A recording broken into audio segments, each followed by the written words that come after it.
Hoje vai ser um dia muito bacana. Na verdade, pela primeira vez eu vou estar como entrevistador e não entrevistado, né? A gente vai estar conversando com a Betula Vicentino. Betula que já está conosco eu digo com a NDM, com o negócio da moda, né? Já há um bom tempo, desde 2017, né? Que ela se apresentou conosco no evento NDM que acontece em Camboriú. E de lá para cá, obviamente, a gente estreitou muitas dessas relações. Eu já vou chamar a Betula aqui, mas deixa eu apresentar para vocês um pouco mais a respeito dela, né, de quem que é a Betula. A Betula é bacharel em moda pela Unisosmar, ela é pós-graduada em comunicação na Universidade Estadual de Londrina, ela estudou visual merchandising em Nova York e é especialista pela Universidade de Moda de Milão, lá do Instituto Marangoni. A Betula também ela já atua há 12 anos na área de treinamentos e equipes, representantes, lojistas e vendedores, potencializando resultados e vendas na área de visual merchandising, produto e atendimento. E claro, era parte do nosso grupo hoje seleto de speakers que a gente vai estar trazendo justamente para o ONDM, tanto do Paraná quanto do de Santa Catarina. Deixa eu convidar ela aqui.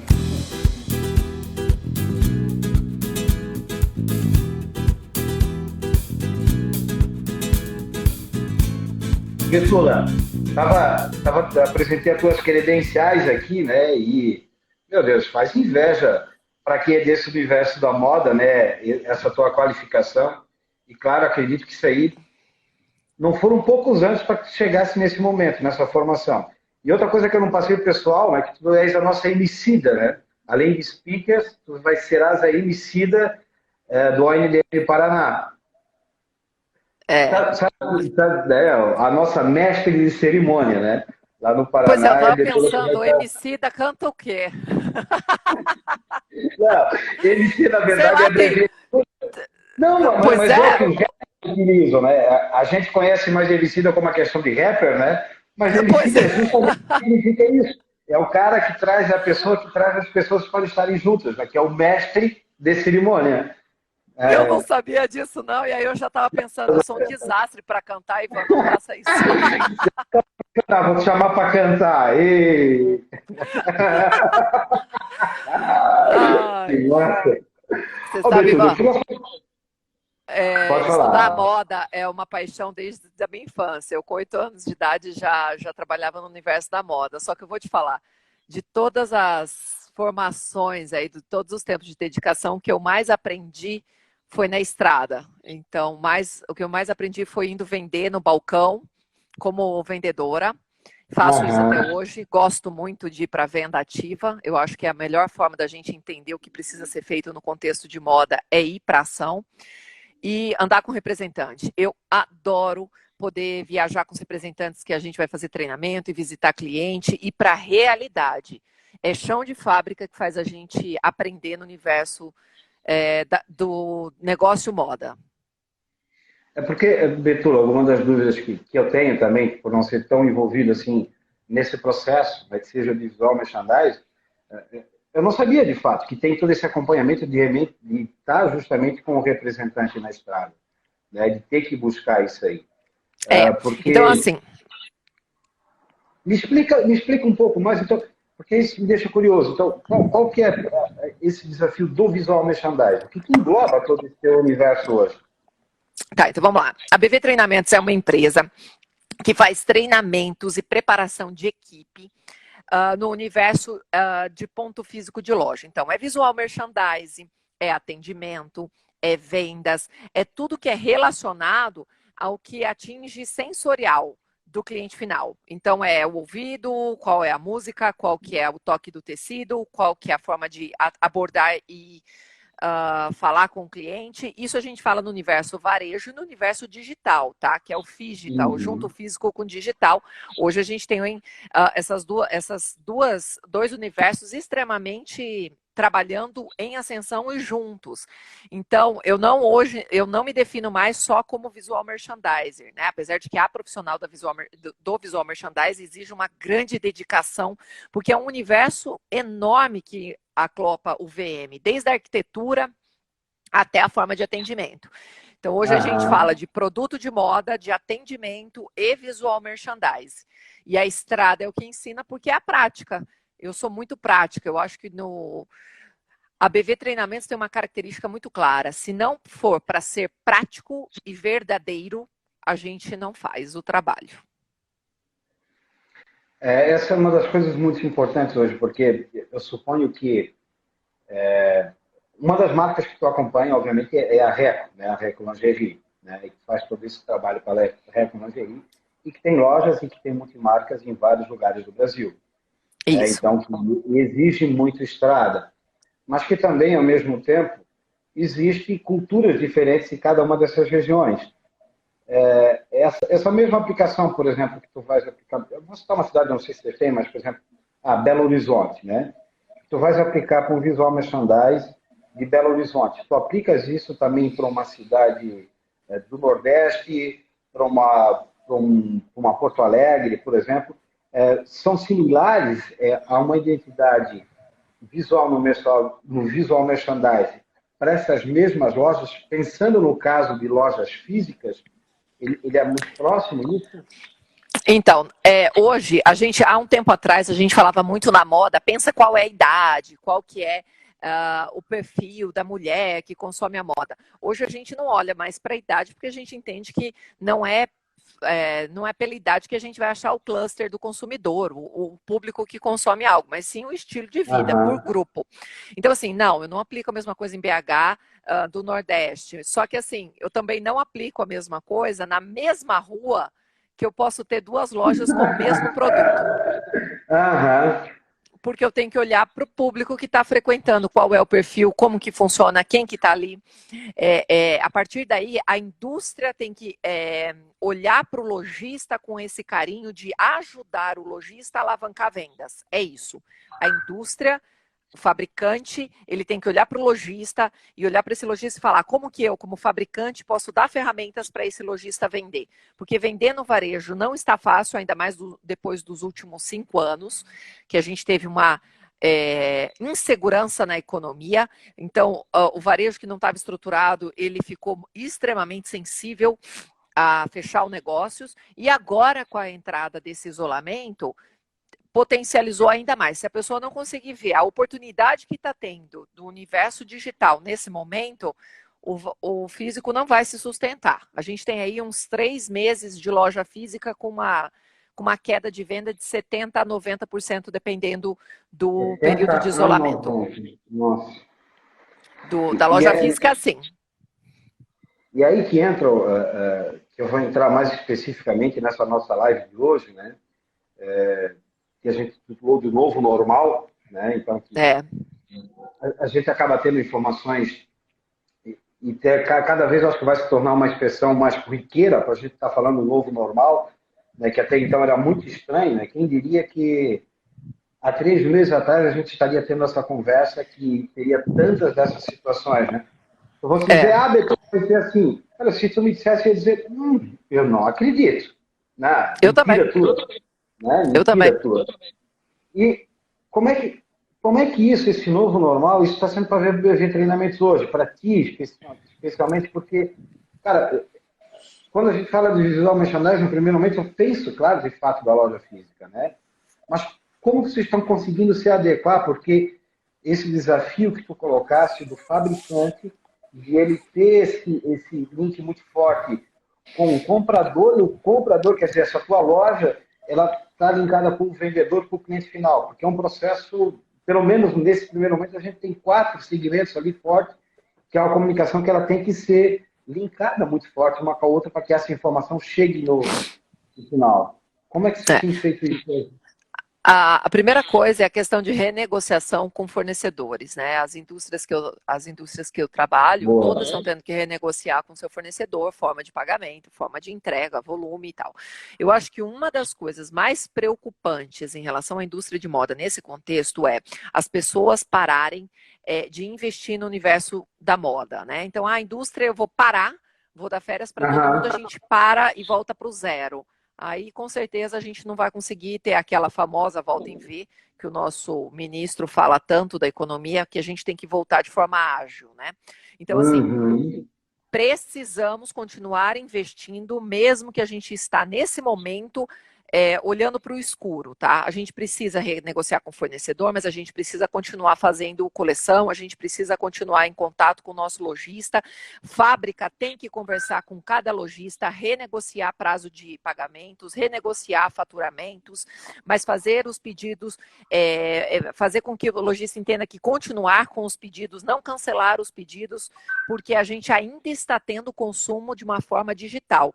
Então, a indústria tem que negociar com o seu fornecedor e negociar com o seu lojista. Né? E se ele vai para o B2C, que é o cliente final, a mesma coisa. Se você está oferecendo uma venda digital diretamente para o teu cliente como indústria, como é que eu vou fazer esse meu cliente final ter vantagens em relação a esse momento? Eu vou dar desconto? Eu vou dar prazo de pagamento? Eu vou dar uma entrega grátis? As pessoas elas estão precisando ver vantagens para consumir. E isso precisa ficar evidente. E nesse sentido, tu já tens, a BV Treinamento já teve algum caso prático disso? Tu disseste que eu podia fazer pergunta que te colocasse em situação, porque tu estás me falando uma coisa que é interessante, mas convenhamos, né? A gente está cheio hoje de pessoas dizendo que tem toda a solução na internet, né? Tem tudo, tal e tudo mais. Mas muitas pessoas que nunca fizeram ou têm aplicado isso na prática, né? Como que está esse processo hoje em relação ao BV Treinamento? Você já tem desenvolvido o passo a passo, por exemplo, para aplicar isso numa indústria, nesse todo o processo? Já chegou a se fazer, já tivesse algum case a respeito disso? Sim, nós temos uma experiência muito boa de um desenvolvimento de um aplicativo da BV Treinamentos, que é um aplicativo exclusivo de treinamentos. E aí a gente treina a vendedora, o lojista e, se necessário, o representante, pelo aplicativo, de uma forma online e digital. É interessante porque aí qualquer horário que a pessoa puder, ela vai se alimentar de informação. E nesse momento, é um momento que as pessoas mais estão precisando de informação no contexto digital. E assim, Deus nos abençoa de estarmos preparados para isso, que a gente também não sabia desse isolamento, e a gente já tinha esses recursos e essas ferramentas acontecendo. Então, além da Reco, a gente tem uma outra, que é a Yoga Modeladores, que faz os treinamentos à distância, e ambas têm excelente aderência. Eu também tive a experiência de treinamentos pockets, que são pequenos treinamentos à distância para a equipe de vendas, e acontece muito bem também em outras marcas que nós fizemos. A aderência é rápida, é momentânea e pode ser aplicado de uma forma muito prática, porque esse é o momento da gente se preparar.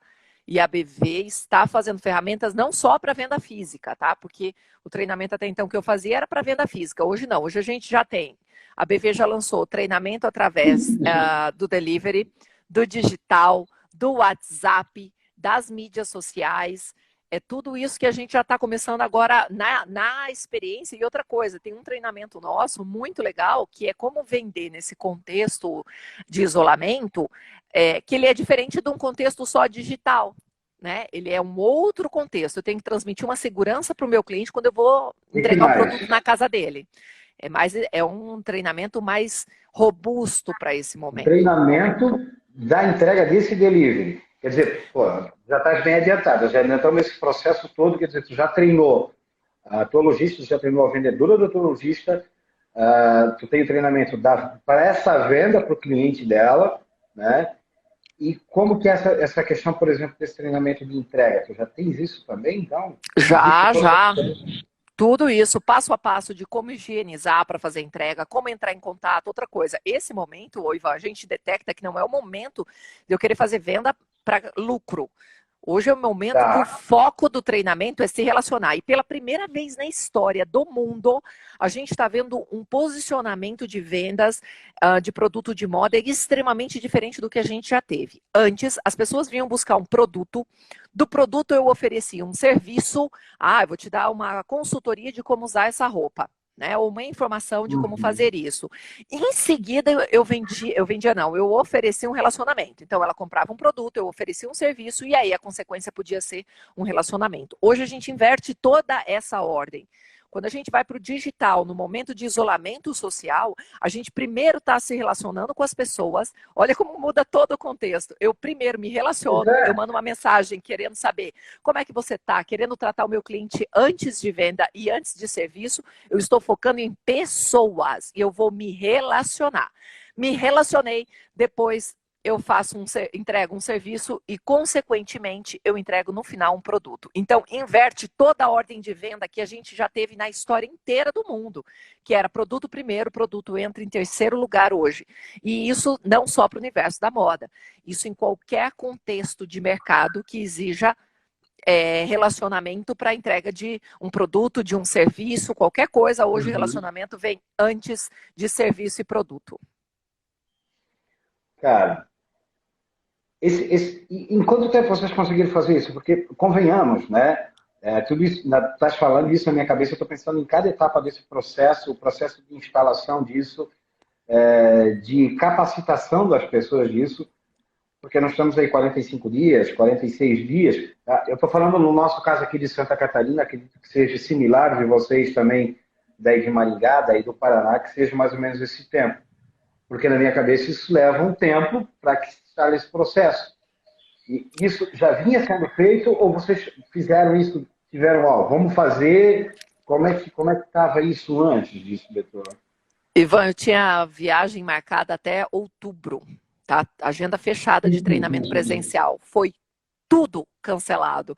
Quando cancelou tudo, porque a primeira coisa que parou de ter é aglomeração, então os meus treinamentos foram as primeiras coisas a serem canceladas das marcas, né? E aí o que eu fiz? Eu fui para casa, entrei em home office, eu e a equipe inteira, que estava todo mundo pilhado para trabalho externo, todo mundo veio para o interno. Então nós juntamos o nosso QG ali e começamos a entrar no contexto do primeiro o treinamento que a gente desenvolveu foi o delivery, né? Porque as pessoas começaram a ficar em casa e aí, a partir daí, o André, que é o meu sócio, ele tem mais ideias ainda. Então, eu notei que no home office a gente começou a ver muito mais oportunidade, né? A gente vinha já com a experiência de um pouco da venda digital, mas essa venda no isolamento foi juntando o QG com a equipe e começando a trabalhar intensamente num período que todo mundo estava em home office porque ninguém podia viajar. Não, e falasse aqui do André, meu Deus, tu fala, eu começo a pensar nele, já me dá até uma agonia, porque a gente conversa uns 30 minutos com ele, tem tanta ideia, tanta coisa, né, que nossa. E é uma característica, né, de um profissional de qualidade, qualificado como ele, ser uma pessoa que não vê problemas, ele vê oportunidades. E eu acho que é a característica do profissional que vai se sair muito bem nesse contexto que a gente está. É não ver problema, que se eu começar a ligar, eu falo Globo News, CNN, e ver mortes e casos e escândalos e UTI e problemas econômicos, a gente vai entrar num ápice louco.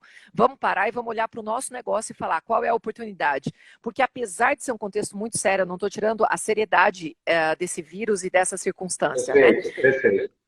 Mas se a gente pegar a quantia de pessoas que estão com esse vírus e que vão ser hospitalizadas, é um número muito inferior ao volume de pessoas que estão precisando ter consumo de produto.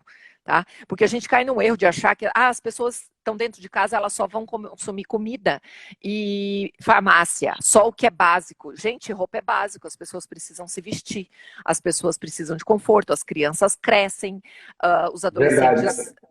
Mudam o corpo, a gente está de quarentena, está comendo mais, está engordando, precisa de roupas mais confortáveis e mais largas. Nem me fala. Então, a gente está consumindo, né? A gente continua precisando de comprar. Está fazendo frio, Santa Catarina fez dias frios de noite, aqui no Paraná fez também, a gente precisa disso. Aumentou em 400% a venda de pijamas em sites, 400%. 400%. Ou seja... A Vogue lançou essa informação pra gente. Que legal isso, né? Porque eu vou falar do meu perfil, né? Gosto de usar pijama, né? Mas às vezes estou meio relaxado ali, tal, aquela camiseta velha, tal e tudo mais. Só que tem um outro fator que está acontecendo, né? Chega um dia que eu não quero mais isso. Então, que a questão da que a gente queria se vestir bem dentro de casa, né? Dá saudade. Os primeiros dias, confesso para ti que foi bem relaxado, bem largado, né? Mas hoje, Cara, então, e eu penso muito mais, por exemplo, no comportamento feminino, né? De uma mulher, dela se sentir, dela poder estar se prestando, estar se dando esse carinho, estar se dando esse presente. Duas entrevistas que eu vi recentemente pela CNN Brasil, uma com o Leandro Carnal e outra com o Luiz Felipe Pondé, né? Eles falavam justamente nesse sentido que tu colocou sobre essa questão do consumo. Está se consumindo? Está. Existe uma demanda reprimida? Acredito que sim. Né? A gente vai sair dessa e vai consumir mais? Eu acredito que num primeiro momento, eu suponho, né, eu não tenho um dado técnico, porque tudo que a gente tem visto e acompanhado e recebido de dados técnicos e pesquisas, nem todas elas são assertivas, até porque nós nunca tivemos nada parecido, né? Existem fatores que levam a crer que a gente é isso, pode pensar. Mas algumas alarmistas, como tu disseste, que às vezes acabam até levando ao cara até numa depressão não no sentido da doença em si, mas, que dia depressivo, que coisa, tantas mortes tanto isso. Mas que após esse momento de luto em si, que a humanidade já viveu em outros tempos, né? Com guerras, com pandemia, existe um momento muito grande de euforia, de a gente querer se juntar, de estar próximo, de conversar, de consumir, no sentido de, eu passei por esse confinamento, por esse momento, e eu passei por dificuldades, não quero dizer que seja financeira, mas assim, de cercear a tua liberdade, de ir e vir, e agora eu quero me dar um presente. Então, eu acredito, a exemplo do que a gente ouviu, uma situação da Hermès, na China, né, que houve um consumo, quando abriram a loja física, gigantesco, né? Como é que tu vê isso? Tu acha que faz sentido para ti essa questão desse consumo também pós-pandemia? Tu vês que há essa possibilidade? Ivan, a gente vai ter um primeiro comportamento do cliente olhar com medo do consumo no varejo físico. Tá? Tá. Então, é tanto que nós tivemos os clientes entraram para o digital à força, nós estamos consumindo no digital um pouco à força, porque não podemos sair de casa, porque as lojas não estão abertas, né? Mesmo as lojas abertas, como em Santa Catarina já está, as pessoas estão com medo de provar, as pessoas estão com medo de entrar nos ambientes. Então, a gente, em primeira instância, o medo ocupa um pouco a circunstância, né? Por isso que o visual merchandising das lojas vão ter que ser repensados, as higienizações das lojas de moda vão ter que ser repensadas, beleza. Mas a gente tem um outro comportamento que é o seguinte, está sendo injetado na economia 700 bilhões, nunca foi injetado tanto na economia brasileira. E desses 700 bilhões, uma porcentagem vai vir sim para o consumo do varejo. Quando eu falo varejo, eu falo consumo, comércio, né? Atacado também também entra como comércio nessa circunstância. Então, vai ter dinheiro. Quem estiver... A sacada é a seguinte...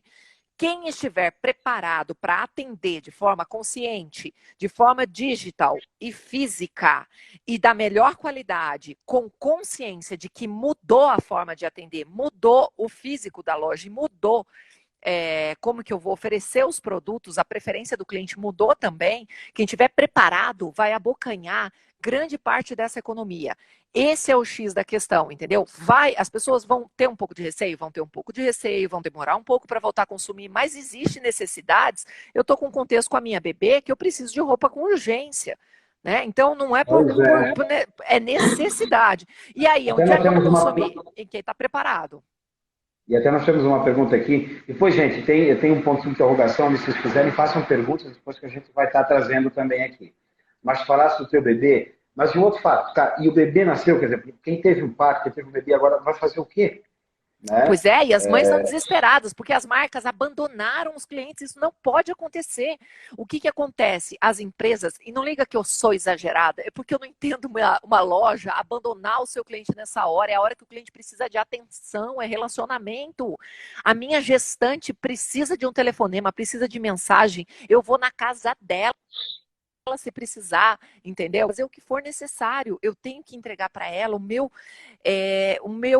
relacionamento, o meu melhor, o que ela precisar. Eu vou abraçar ela, não pensando no que ela vai me dar de retorno financeiro, mas pensando no meu relacionamento. né?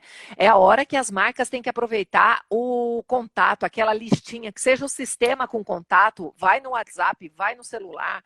E se você tem uma agenda, entra em contato com o seu cliente, não abandona, porque essa economia voltando a girar, quem está sendo lembrado nesse momento e está se relacionando nesse momento é quem vai vender nos próximos meses de dificuldade. É os que vão abocanhar parte desses 700 bi que estão sendo injetados aí. Por quê? Porque essas pessoas, obviamente, elas estão sendo lembradas pela marca. Nesse sentido, quando a gente fala que é o momento dos profissionais de vendas estudar e se aprimorar, né? De novo, eu volto àquela pergunta que a gente estava falando antes, lá da ponta. Disse que, eu não sei se é um dado estatístico, mas assim, eu já ouvi tantas pessoas falarem, né, que todo ser adulto, pelo menos, a gente tem 300 pessoas no nosso relacionamento, no mínimo 300 pessoas. É óbvio que um vendedor, né, lá na ponta final, ele também tem. E esse trabalho, por exemplo, até mesmo, às vezes parece que é simples, né? Mas tem gente que tem dificuldade de abordar alguém no WhatsApp, sabe? Tem a vergonha. Como quebrar isso? Porque até pouco tempo atrás, mas esse aqui é o meu número particular, é meu WhatsApp, eu não vou usar ele para entrar com o cliente. Existe essa barreira também, digamos, talvez da funcionária, né, da colaboradora, de quem está comercializando lá, da agente de moda, que seja. Como que é isso? Já chegasse a enfrentar alguma dificuldade? Como é que vocês têm feito isso também em relação a esse processo final? Porque tem esse nicho do cliente, nós sabemos, é importante que entre em contato, mas como quebrar esse momento, essa timidez, mostrar a importância dessa pessoa estar conversando com o cliente final, dela estar dando essa atenção. Ivan, eu concordo com você que o cliente né? não gosta de ser invadido, né? Então a gente tem que respeitar isso.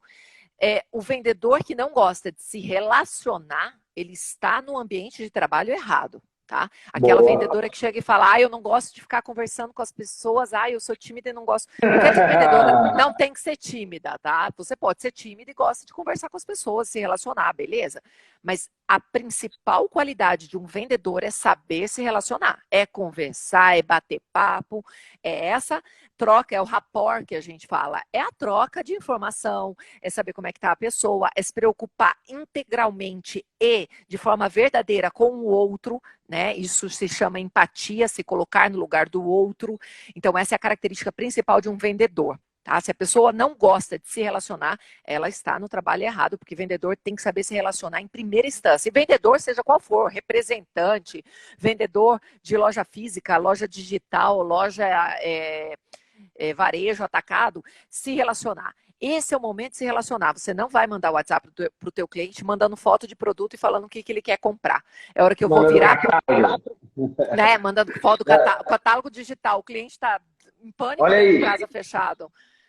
É a hora que você vai virar para o teu cliente, Ivan, que é o meu cliente nesse momento, e vou falar, Ivan, como que está você? Como que está a Rô, sua esposa? E os seus meninos? E eu vou olhar para o homem, Ivan Jasper, eu não estou olhando para o empresário, eu não estou olhando para o potencial cliente, eu não estou olhando para o cara que vai gastar na minha loja. Eu vou olhar para o homem, marido, se ele precisa de alguma coisa, Dia das Mães está chegando, as lojas estão fechadas, você já viu um presente para a Rô? Se você quiser, eu tenho coisas legais aqui. O que eu estou te oferecendo?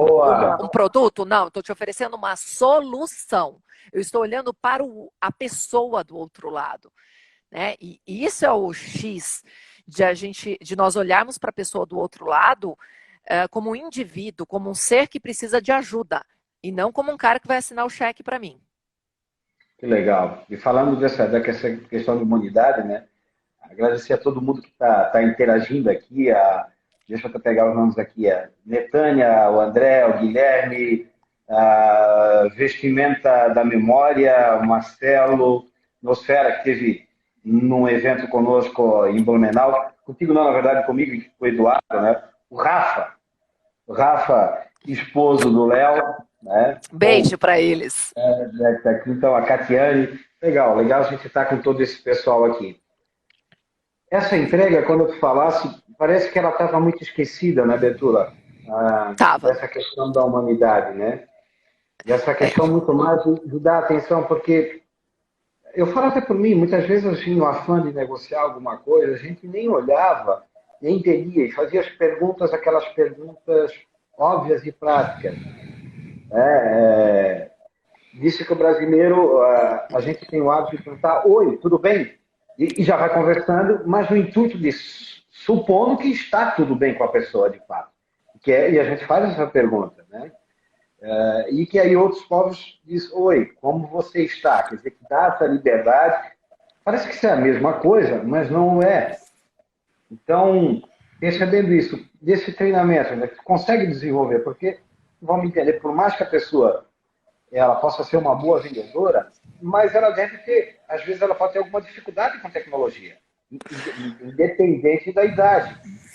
Isso tem sido uma barreira de enfrentar isso. Primeiro, entendi perfeitamente desse tratamento, e eu acho que também nós, né, por estarmos em casa, a palavra me estranha, mas se torna mais humanos, somos humanos.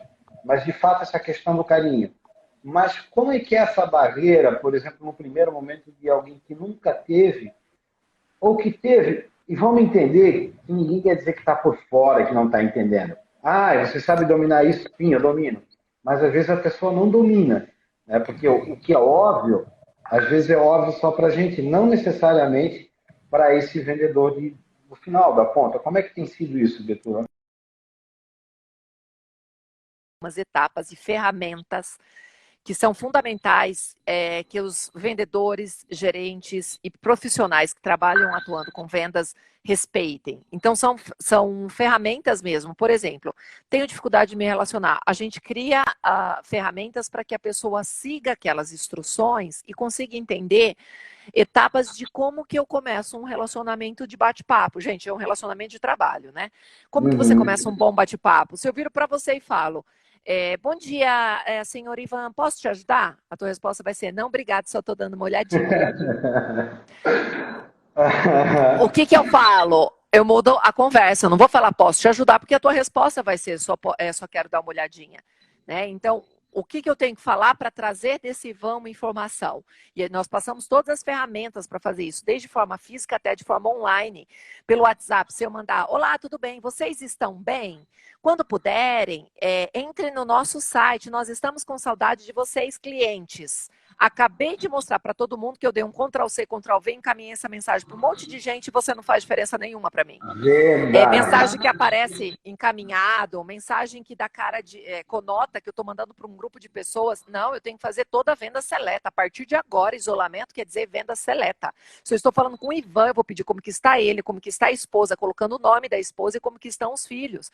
Eu vou tratar do Ivan como se eu conhecesse aprofundada a vida dele. Se eu conheço, excelente. Se eu não conheço, eu vou até pesquisar em mídias sociais para eu entender o contexto que ele vive hoje, para eu entrar em contato com ele. Né? Eu não vou ligar para um cliente que é médico, que vai estar no meio de um plantão atendendo um monte de pessoas num contexto extremamente estressante, para falar, oi, como é que você está? Eu estou com saudades. Não, eu tenho que entender com quem que eu estou falando, para quem eu estou falando, até são as palavras que eu vou usar. Para o Ivan é um homem casado, olá, senhor Ivan. Porque se a esposa pegar o telefone, ela tem que compreender que existe um distanciamento. Arrumar um problema nesse momento, não, né? Você entendeu? Eu tenho que mostrar assim, ó, tô te respeitando e quero que a sua esposa veja a mensagem e compreenda que eu estou te lembrando de ver um presente para ela no Dia das Mães. Ela vai adorar a loja, ela vai falar, ó, aquela loja ali, ela pensa em mim. Entendeu? Ai, que legal, que legal. Betula, quando a gente começou ali a falar sobre esse processo, desde essa negociação com a indústria, né, da indústria negociar com o lojista, de aproveitar de trabalhar com a CRM digital, da questão do delivery, esse é um processo que, acredito, falasse que, meu Deus, em 30 dias vocês conseguiram implementar isso, né? Com essa expertise hoje que vocês já têm, por exemplo, se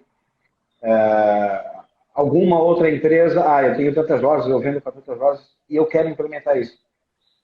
Como tu acha que é possível, em quanto tempo, por exemplo, a BV Treinamento se implementar para isso? Ótima pergunta. Existe um tempo, existe como é que é o encaminhamento desse processo? Como é que tu faz primeiro momento o filtro? Até de empresa, porque eu sei que é limitado e o tempo de vocês também, tu não vais conseguir atender 10, 15, 20, 30 empresas, porque esse atendimento, como tu me falaste, que é muito pessoal, nesse momento, suponho que esse atendimento é muito pessoal com aquelas pessoas daquela empresa, né? Que não é um pacote, tá aqui, está pronto, eu vou te entregar, eu montei isso e serve para todo mundo, né? Como É, que é isso? Como que é esse processo de implementação para uma empresa? ótima pergunta. Então, a primeira coisa, nós vamos ter uma entrevista para entender qual que é o contexto e quais são as dificuldades. É interessante, Ivan, que mesmo o contexto de moda, cada segmento tem as suas dificuldades, tá? Então, eu tenho agora, por exemplo, o contexto de moda, qual que é a dificuldade? A moda, nós precisamos de roupa, mas as pessoas não estão tendo o consumo de moda, tá? Então, existe essa dificuldade no momento. Qual é a diferença, né? A moda ela é sazonal, ela troca, ela já está ficando aí efêmera, ela já está ficando, como é que a gente fala? 2, 3 meses um produto dentro da nossa loja sem rotação, ele já está ficando ultrapassado. Roupa seria aquela coisa reta, lisa, a t-shirt básica, que ninguém, ela não tem um período de, ela é clássica, funciona para sempre, mas ela tem mais a questão da necessidade. Vamos colocar assim uma forma bem, bem bruta, um comparativo. Eu pego o contexto de produto de moda, ele está vivendo um contexto, um produto denim está vivendo um outro contexto, um produto de malharia está vivendo outro contexto, de lingerie está vivendo outro contexto, cada um tem o seu contexto. E a gente vai compreender qual é o contexto dessa marca, o que precisa ser trabalhado, mas tudo isso de forma muito rápida, porque, por exemplo, Ivan, o delivery já está acontecendo no Brasil e somente 10% das empresas estão trabalhando delivery no segmento de moda. E tem uma coisa muito importante, se só 10% está trabalhando delivery, quer dizer que esses 10% está faturando pelos outros 90% que não estão trabalhando. Por isso que hoje eu tenho clientes que falam para mim, Betula, eu estou abrindo o segmento delivery dentro da minha loja. Por quê? Porque hoje o delivery está vendendo mais do que o meu físico vendia há um ano atrás. Então tem gente que mesmo em época de Covid está ganhando dinheiro. Por quê? Porque você está vendo uma oportunidade enorme de mercado e se a gente parar para pensar, ô Ivan, olha só, quem que era o meu concorrente de vender alguma coisa de moda, um vestido de moda? Era o cara que vendia celular. Era o cliente que comprava, sei lá, essa semana eu fiz, aliás, essa semana não, esse mês eu coloquei janelas novas na minha casa. Eu não tenho dinheiro para comprar mais o vestido da moda. Era esse cara que estava concorrendo com a gente. Tá? Então a gente se engana quando acha que o meu concorrente é só quem é do mesmo segmento e do mesmo produto. Não. Concorrente hoje é qualquer marca, qualquer loja que ofereça um produto antes do meu cliente consumir na minha loja. Tá? Então, o cliente bateu o olho e falou: eu tô com vontade, tô precisando de vaso na minha casa. Ele gastou dinheiro no vaso, não vai comprar calça jeans esse mês. Então, aonde que está o X? Eu preciso aparecer para o meu cliente primeiro, por isso que eu falo, se prepare em época de isolamento, para já fazer venda, para já se relacionar, para quando tudo voltar, você ser o primeiro a ser lembrado e estar aqui, ó, rodando. Isso é igual empurrar um caminhão. Você primeiro não sai do lugar, você joga força para depois ele sozinho se movimentar. Existe uma grande importância em você investir conhecimento agora e compreender. Beleza, Betula, eu tenho quanto tempo? Você tem no máximo uma semana para que eu compreenda todo o seu. É uma semana, meu sócio vai me matar de eu estar falando isso, mas é uma semana que a gente tem de compreender o negócio e aplicar. Essa coisa de vou estudar a sua. Como é que é? Árvore genealógica, e daqui 2 meses nós implantamos. Esquece! As empresas que tinham um planejamento há 2 meses atrás já estão mudando o seu foco. Porque se eu manter o mesmo foco de 2 meses atrás, eu estou errada. Eu tinha um funcionamento do comércio que eu não tenho agora. Tem que mudar. E tem que ser rápido. E é engraçado, Betula, como eu tenho muitos contatos com muitos empresários justamente dessa área do ramo texto, tá pelo exemplo negócio da moda, né? Que a gente conversou, há 2 meses atrás a gente jamais estaria falando disso, não acreditaria nessa pandemia, né? Se alguém dissesse para a gente. É engraçado que alguns ainda continuam, né, dizendo, deixa passar, eu não vou me incomodar, não vou investir agora nesse negócio aí de online, de vender e tal, porque eu sempre vendi muito bem e vou continuar vendendo no presencial. A gente sabe que vai voltar ao presencial, né? Mas mesmo que tu falasse, mas o meu concorrente, quer dizer, o nosso concorrente é todos os outros produtos que não só essa questão têxtil, calçadista e acessório. Mas, cara, esse empresário, quando falasse da venda, ele corre o risco não só, né, de perder uma possível clientela que ele tinha, mas muito mais de o negócio deles se acabar, né? E aí, é óbvio, está sendo muito óbvio essa nossa conversa, que até vejo mais como uma conversa, né? Está sendo muito mais óbvio que essa pessoa, que esse empresário, ou ele se reinventa ou ele vai buscar outro produto, alguma outra coisa para trabalhar. Ivan, o empresário vai ter que se reinventar, o lojista vai ter que se reinventar, o visual merchandiser vai ter que se reinventar, a vendedora, o vendedor vai ter que se reinventar, todos os profissionais, eu estou vendo aqui a Thalita, que é uma excelente head de RH, ela está se reinventando, as pessoas do RH vão ter que se reinventar, as coisas não vão ser mais como antes, vai mudar. A Betula, mas o consumo vai mudar? Vai mudar. As pessoas vão querer consumir produtos diferentes, provavelmente as pessoas vão mudar. Não que a gente vai ter um segmento só funcionando, mas cada um está repensando sobre o seu próprio consumo. Estou consumindo demais, o que realmente vale a pena, o que realmente eu preciso de consumo. Grandes marcas estão compreendendo que qualidade é fundamental nesse momento, porque nesse momento a gente está vendo que realmente dura, porque hoje um produto descartável está deixando a gente na mão, e você em isolamento fica desesperado, você não tem o comércio aberto, o produto estragou, o que você vai fazer? Né? Então, aqui ó, o Adrian escreveu pra gente, o sucesso é sair da zona de conforto, é isso mesmo, as pessoas têm que estar conscientes que quem não sair da zona de conforto vai perder fatia no mercado, não é que vai estagnar, não existe estagnar, vai cair, ou vai subir, ou vai cair. Então, a gente precisa levantar aí quais são as questões que a gente precisa estar melhorando como profissional e começar a se preparar. Tu acreditas que, então, de fato, pelo que tu estás me colocando, que não vai haver um retorno disso? Deixa eu te dar o outro exemplo aqui. O Luiz Felipe Pondé, ele falou naquela entrevista dele, ele deu um exemplo meio interessante. Não, o Luiz Felipe Pondé não, desculpa, foi, na verdade, o que era diretor da Abril. Ele usou um exemplo sobre o velório de um amigo, né? Até comentei com o Eduardo isso ontem também. Morreu alguém próximo da gente, a gente vai lá e durante aquele velório a gente diz, eu vou mudar de vida, eu vou fazer isso, eu vou agora cuidar um pouco mais de mim. A gente vai se encontrar, vai conversar mais.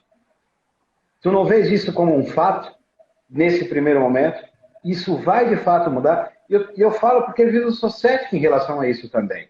Sabe? Disse, daqui a pouco nós vamos voltar ao normal. Quando tu fala dessas questões, por exemplo, que a gente vai usar, vai mudar um pouco a moda, isso acredito que a gente vai deixar de usar alguma coisa que não era tão confortável. Eu acho que o conforto ele vai ser uma das principais, eu suponho que será uma das principais coisas. Como tu vês também esse processo que a gente estava vindo muito acelerado de coleções? Como é que tu pensas isso também? Então vamos lá. A primeira coisa que é importante, eu não tenho a resposta pronta para tudo, tá? Isso que você perguntou é muito uma autoanálise das marcas que todos estão fazendo. Mas, por exemplo, eu tenho um dos clientes que ele está desenvolvendo um software que você aplica o celular sobre o corpo da cliente e você consegue compreender qual que é o melhor modelo da peça que se encaixa naquele perfil de corpo e aquele modelo, qual vai ser o efeito que ele vai ocasionar nesse corpo. Isso mudou a partir da época de isolamento. Então, o que a gente percebeu? As pessoas vão estar buscando mais no online informações que elas só encontravam no varejo, no físico. Tá? Betula, isso vai ser igual, adorei a tua colocação, igual um velório, né? Isso é igual dieta, que a gente começa na segunda e no sábado já abandona. Não, porque a gente vai ter um novo posicionamento também do Ministério da Saúde, um novo posicionamento do governo, um novo posicionamento, por exemplo, grandes marcas, todos os meus clientes estão deixando de trazer produtos da China, estão cancelando o pedido da China, isso muda toda a economia de moda. Porque eu diminuo a importação e começo a ter 100% made in Brasil em evidências sem qualificado. E aí eu começo a ter um produto brasileiro muito importante para a gente, vai ser ótimo. Só que aí eu preciso de mão de obra qualificada no Brasil, eu preciso de treinamento maior das pessoas. Eu quero ressaltar uma informação aqui, que nós da BV, nós modificamos o fluxograma das empresas, centralizando algumas decisões que antes estavam nos canais de heads, de gerentes, de outras de outros, como que eu coloco, de outros segmentos dentro das empresas. Nós mudamos o fluxograma para esse período vir para a diretoria alguns fluxogramas de decisão para depois a gente voltar a descentralizar. Toda essa mudança, ela vai ter uma demora para voltar à economia do jeito que era antes. Eu acredito que a gente não volte a importar produtos da China tão rápido. Eu boto fé que a moda no Brasil vai mudar muito por causa disso. E aí você pede outra coisa. Betula, a moda vai mudar? Vai. Essa coisa louca do fast fashion. Eu participei de um fórum recente que falava o fast fashion, que é, gente, fast fashion igual tem o fast food, a comida rápida, esse consumo de comida rápida. Fast fashion é o consumo daquela moda rápida, aquela camisetinha de R$ 9,90 que era feito por escravo da Índia, você nem queria saber de onde vinha, para onde foi. Você usava a camisetinha, batia na máquina, ela esgarçou e rasgou, você falou, paguei R$ 9,90, vou usar duas vezes e tá ótimo, não tem um vínculo nem emocional com essa peça.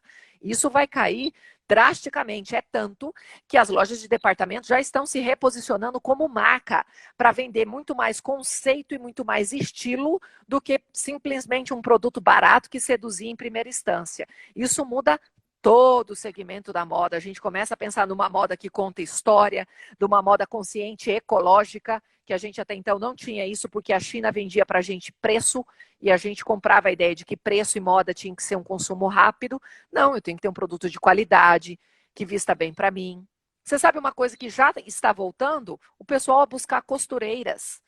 Até então, a costureira era algo que as pessoas não buscavam. Hoje elas voltam a buscar a roupa sob medida, feita, pensada para um público, pensada para um cluster.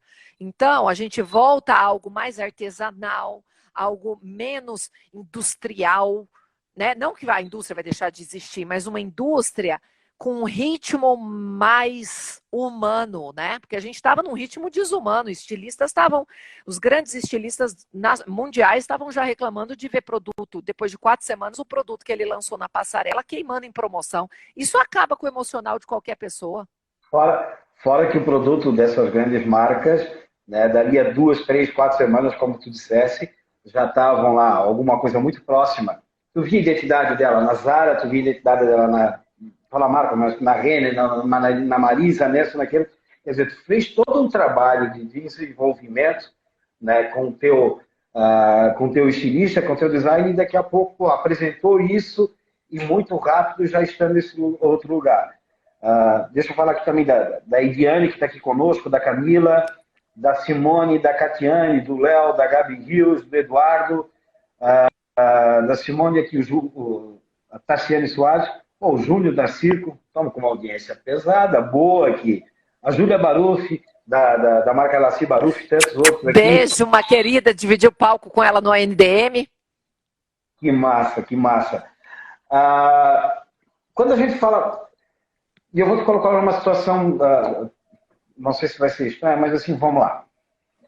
Betula, a gente está chegando no momento em que a gente tem a questão que a gente fala de sustentabilidade. A sustentabilidade, ela não é só de uma questão ecológica, né? E de acordo com quando a gente olha lá para aquilo que a gente estudou lá atrás em administração, que é a pirâmide de Maslow, ela é uma das necessidades básicas, está ali primeiro. Então, se a gente não tiver o mínimo dos básicos, a gente não parte para a segunda parte da pirâmide, que é de buscar o conforto, de buscar alguma coisa melhor, de poder se aconchegar para si, para só, e quando entra mais essa questão de moda.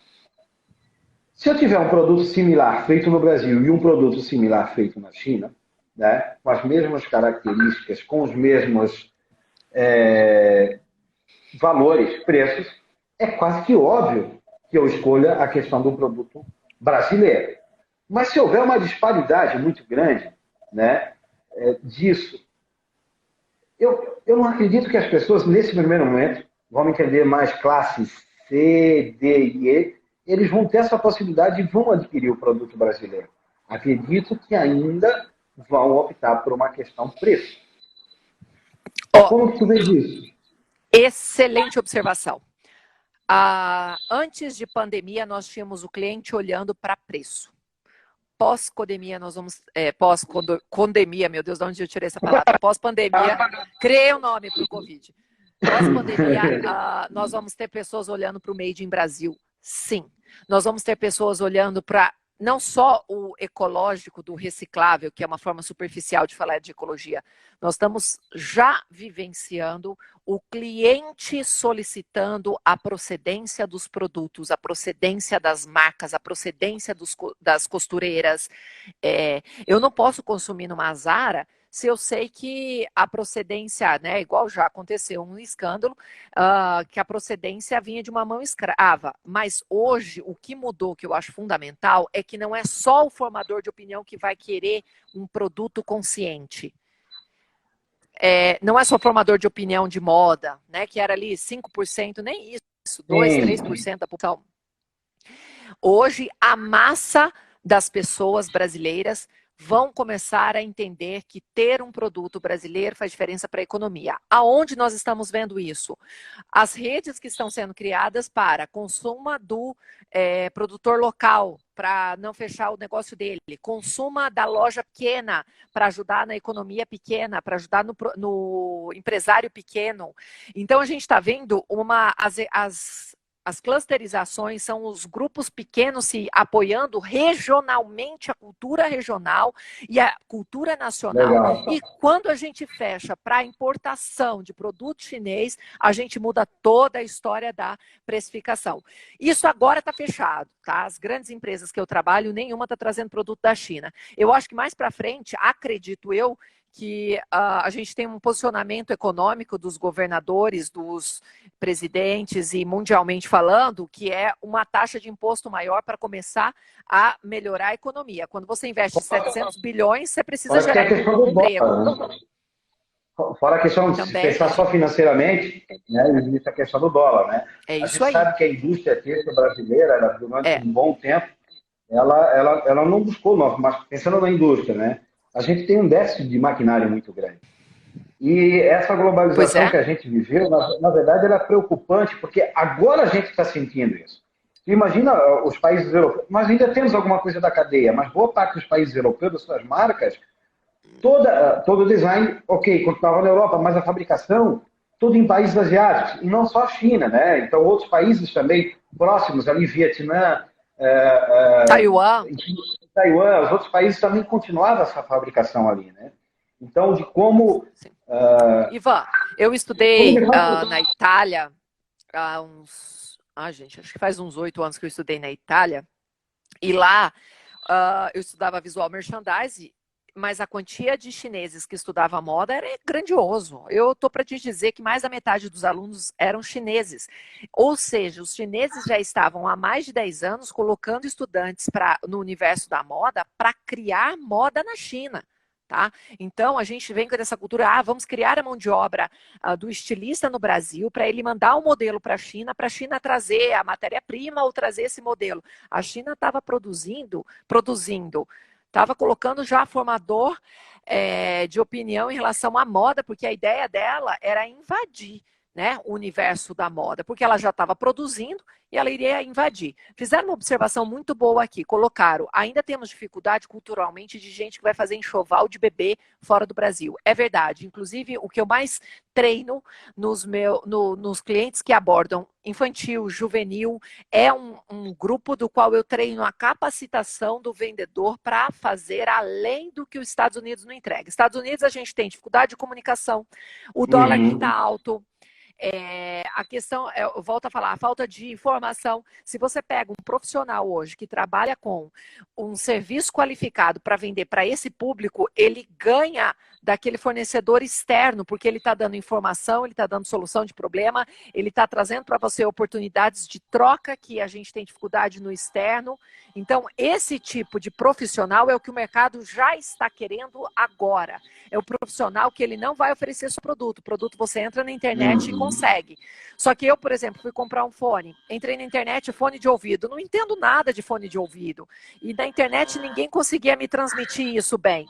Foi na loja física que a vendedora colocou o fone e transmitiu toda a enxurrada de informação qualificada para o que eu realmente precisava consumir. E aí, consumi na loja física. Porque é lá que me mostrou a capacitação e a qualificação de um certo produto para isso. A gente precisa focar nisso. O profissional hoje tem que ser qualificado para oferecer muito além do que um produto. Perfeito. Meu, Betula, que bom conversar contigo. E a gente teria assunto, acredito que para pelo menos mais umas 2 horas. Como nós temos um tempo limitado da live aqui, né? Gente, a gente, por mais perguntas que tem, a gente não vai conseguir responder, mas depois a Betula, principalmente, ela pode estar respondendo para todo mundo, né? E conversando também.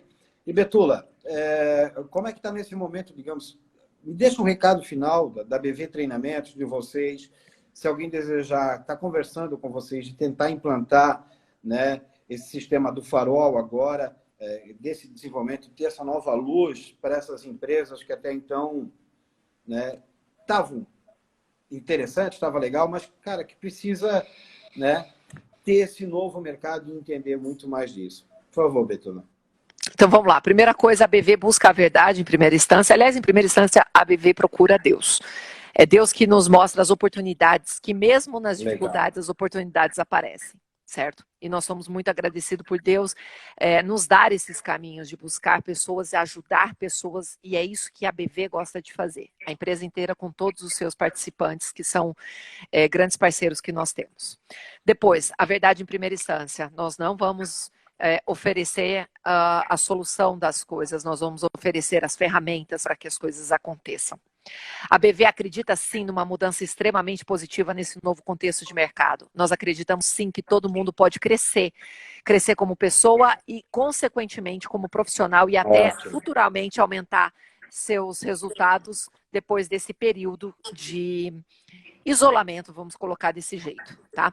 E eu quero aproveitar nessa live e lançar algo que é mais do que merecido com a NDM, que é um grande parceiro nosso, que quem entrar em contato lá com a BV Treinamentos no nosso Instagram vai estar tendo aí alguns treinamentos iniciais para motivá-los e dar algumas ferramentas para que as pessoas já comecem a trabalhar sem custo. Tá? Então, isso a gente está fazendo aqui junto com a NDM. Entre em contato com a gente pela BV, a gente vai passar um bate-papo que a gente está tendo para já começar a fomentar quem está parado. Quem está isolado não é para ficar parado.